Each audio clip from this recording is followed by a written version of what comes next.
Et voilà, assalamu alaikum, Malien den tiena muso, demisini fara makuruba kan, anga foli be aw bɛɛ lajɛlen. Fofana aruna na tuguni kreateur fa busi tisara amba fuko akira fama a ma kɛ ɲinɛ ye. N'aw bɛɛ lajɛlen ka foli di. Bi an bɛna video dɔ kɛ bi. Le 11 septembre 2022 an bɛ ka video kɛ Brest. Malien den tiena muso bɛɛ lajɛlen ka foli bi ne bolo. Nga foli bi Malien den tiena muso bɛ Malien denw an bɛna nin video in kɛ ka cari Malien denw ni ɲɔgɔn cɛ. Aw bɛ nin video in publier aw ni ɲɔgɔn cɛ. Bi an bɛna nin video in kɛ don bɛ man ka adamaden bolo don dɔ la I kɔntannen bɛ don dɔ la I kɔntannen tɛ.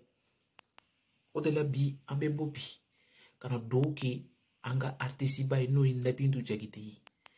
Nabintu Jakite Ala y'a ka kalifa minɛ a la o kɛra Mali kɔnɔ. Malien denw a ye yafa Nabintu Jakite ma dɛ. Minnu bɛ ka video kɛ k'a kɛ vie ɲini ni fɛngɛw ye réseaux sociaux sanfɛ. Nabintu Jakite anw ye video kɛ a kan. Depuis Nabintu kun bɛ duniya kɔnɔ anw ye video kɛ Nabintu Jakite kan. A ye Nabintu Jakite dɛmɛ mais aw ma sɔn k'a dɛmɛ dɛ. Nabintu Jakite a tununa dugukolo sanfɛ. Nabintu Jakite tɛ ye tuguni. Malien denw Nabintu Jakite a mago bɛ min na sisan o de ye dugawu ye. An ka dugawu kɛ Nabintu Jakite ye. A tagara kan to duniya min kɔnɔ anw fana tɛ to yan dɛ. Duniya tɛ to so ye. Mɔgɔ o mɔgɔ I bɛ duniya in kɔnɔ I k'a dɔn don dɔ la I bɛna sa. Minnu bɛ ka Nabintu ko fɔ réseaux sociaux sanfɛ k'a kun kɛ vie ɲini ni fɛngɛw ye. A ye sabali de Malien denw. Malien denw. Ni Malien den y'a ye I bɛ sɛgɛn kɔnɔ u t'i dɛmɛ dɛ. Mais n'u y'a ye k'i sara Ala ni vie ɲini kosɔn Ala ni tɔgɔ ɲini kosɔn Malien denw bɛɛ lajɛlen ye Nabintu Jakite ka n t'a dɔn n bɛna fɔ aw ɲɛna tɔgɔ min na quoi. Bɛɛ lajɛlen y'a ka photo ta k'a coller a ka video la. Dɔw bɛ yen u bɛ vie ɲini dɔrɔn de la. Hey, I k'a dɔn k'a fɔ k'i bɛ sa don dɔ la. Wallahi billahi Nabintu Jakite I ni ce I ni baraji I ye fɛn min kɛ Mali jamana in ye I da. Wallahi jamana ka juru t'i la. Jamana ka juru t'i la. O de la manifin I bɛ vie ɲini na nin ko sugu ninnu na. Ala yɛrɛ ka n'i ka page ye Ala kana taga ɲɛfɛ quoi. O la ne de ye Fofana Aruna ye ne ye video kɛ Nabintu Jakite kan. Nabintu Jakite bɔra Cɛrno ka plateau sanfɛ don min na ne ye video kɛ Nabintu Jakite kan. A ye taga n ka page lajɛ. Ne ka page YouTube sanfɛ a ye taga lajɛ. Ne ka video kɔrɔlenw bɛ yen. A ye Nabintu Jakite dɛmɛ a y'a dɛmɛ. Nabintu Jakite bilahi a tɛ dugukolo sanfɛ tugun. A tɛna ye. Aw minnu bɛ dugukolo sanfɛ minnu bɛ vie ɲini na fana k'a fɔ ko Nabintu Jakite banna. Minnu bɛ vie ɲini na o kosɔn Ala k'aw sara. Mɔgɔ o mɔgɔ I kɛra mɔgɔ façon o façon ye Ala I sara bɛ Ala in bolo. Nabintu Jakite repose en paix. An tɛ se ka ɲinɛ I ko fo ka duniya ban. N'an ɲinɛna I ko an kɛra faso ma jugu ye. An kɛra fisirunwalew ye. Nabintu Jakite n tɛ se ka video janya. Parce que Malien denw on a perdu un grand baobab. O de ye français kan ye. An perdila zirasunba dɔ de la aw t'a dɔn Mali jamana kɔnɔ. Nabintu Jakite saya ye fɛn dɔ de n'a nana a b'i ta. Wallahi billahi a b'i ta. Nabintu Jakite I ɲɔgɔn artiste ka dɔgɔ Mali kɔnɔ dɛ. Nabintu Jakite I ko Ala I ko a kira I y'a to masa Aramani Tala minnu ye nkalon da I la k'i to duniya in kɔnɔ bilahi I yɛrɛ y'a bɔ I da kɔnɔ dɛ. I ko mɔgɔ o mɔgɔ u ye nkalon da ne la k'a fɔ ko fa bɛ n na n y'o ta di Ala ma I ma fɛn wɛrɛ fɔ. O de la Nabintu Jakite I kun bɛ ala o ala sira min ka duniya kɔnɔ ala ka i sara kɛ arijinɛ firidawusi ye Nabitu Jakite maliyɛndenw tɛ se ka ɲinɛ i kɔ maliyɛnden minnu b'u yɛrɛ dɔn dɛ n kan tɛ bɛɛ ma dɛ parce que maliyɛndenw dɔw bɛ yen u t'u yɛrɛ dɔn maliyɛnden minnu b'u yɛrɛ dɔn an tɛ se ka ɲinɛ i kɔ fo ka duniya ban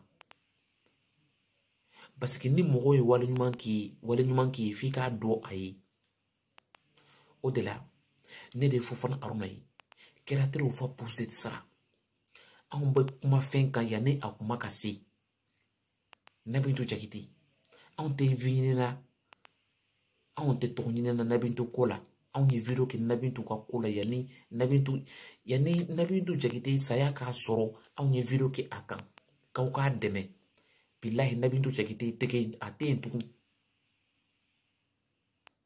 mais maliyɛndenw aw bɛ se nin de la mɔgɔ balolen a y'a fɔ ko maliyɛndenw k'a dɛmɛ aw banna k'a dɛmɛ dɛ muso a taɲana a tɛ duniya kɔnɔ tugun Nabitu Jakite i ye jamana in i y'a tɔgɔ lase yɔrɔ caman Nabitu Jakite ala k'i sara i tagara badabada dali min na i tɛna duniya kɔnɔ tugun i bɛ tiɲɛ sɔn anw bɛ nkalon so bi Nabitu Jakite mɔgɔ o mɔgɔ b'a fɔ ko Nabitu ka Jakite ka video a ka dɔnkiliw ko man di i tɛ dɔnkili dɔn duniya kɔnɔ i tɛ i yɛrɛ mɔgɔ o mɔgɔ b'a fɔ ko Nabitu Jakite ka dɔnkiliw man di a y'a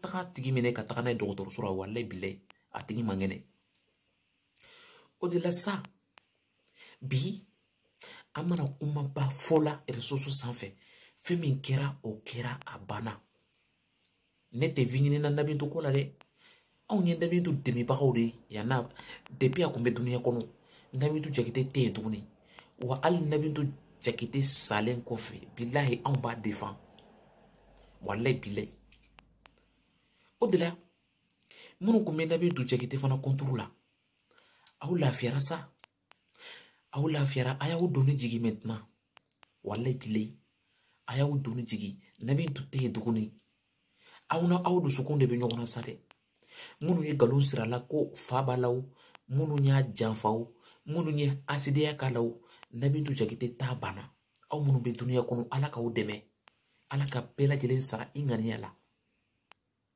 o de la ne de Fofana Haruna ye kɛra teriw fa pose sara ne tɛ san tan kumakan kelen ne y'o de fɔ aw ɲɛna o ne Fofana Haruna ala ne tɛ falen ne ka falelen ka gɛlɛn dɛ ne tɛ falen ni ye ne faletula ye o ye kaburu ye ni ye ne faletula ye ala ka kiti ni ala kitara fɛn min na dugukolo sanfɛ o de bɛ kɛ parce que ala de ye sankolo da ka dugukolo da n'a kitara min na ale o de bɛ kɛ Nabitu Jakite kun bɛ duniya in kɔnɔ a selen cɛw ka bilatɔ sanfɛ Nabitu Jakite kasira kasi min don Nabitu Jakite ɲɛji caman bɔ dɛ maliyɛnden depuis i la yɛrɛ yiri sanfɛ ka segin k'a juru tigɛ n'i ye maliyɛnden jugu maliyɛnden ka ɲi maliyɛnden man ɲi dɛ ni n y'a fɔ ko maliyɛnden ka ɲi maliyɛnden man ɲi maliyɛnden jugumanw bɛ yen hey maliyɛnden jugumanw bɛ yen maliyɛndenw bɛ yen n'u y'i janfa maliyɛndenw bɛ yen o ka sitanɛ ka karamɔgɔw don olu maliyɛndenw bɛ yen olu de bɛ ka sitanɛ kalan olu de bɛ ka sitanɛ kalan ala k'an kisi olu tɔɔrɔ ma Nabitu Jakite i ba ye den wolo i taara ka an minnu to duniya in kɔnɔ an tɛ to yan dɛ duniya tɛ to so ye o i mɛnna o mɛnna hali ni ye san ba yirika de kɛ duniya dugukolo in sanfɛ i bɛ sa walayi bilayi i bɛ sa a ye saya galama in a bɛ bɛɛ lajɛlen bɛna nɛnɛ kelen kelen Nabitu Jakite i y'a ɲa i ba ye k'a ɲa i fa ye k'a ɲa jamanadenw ye du coup repose en paix i da i bɛ se k'i da fana Nabintu Jakite ala kana juguntanya ni jugu tɛ maninfin na i tɛ se ka fɛn kɛ ka dugukolo sanfɛ Nabintu Jakite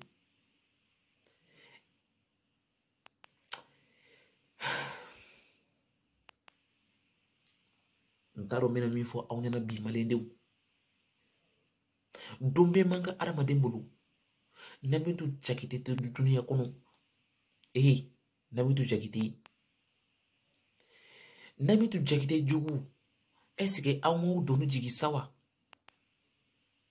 ne kan tɛ mɔgɔ ma dɛ mais ni min ye kuma in lase i yɛrɛ ma n kan bɛ e de ma Nabintu Jakite wa an b'i dɛmɛ hali n'i tɛ duniya in kɔnɔ an b'i défense ta fo ka duniya ban an b'i défend Nabintu Jakite jugu minnu bilara i contre la e ala n k'i b'u ɲɛ de parce que mɔgɔninfin n'i bilara mɔgɔninfin parce que mɔgɔ caman bɛ yen n'i bilara olu ɲɛ u yɛrɛ b'a dɔn k'i b'u ɲɛ dɛ e ala n k'u bɛ asidenya de k'i la u bɛ ɲɛngoya de o ɲɛngoya in m'i bali o ɲɛngoya in m'i lataga kɔfɛ dɛ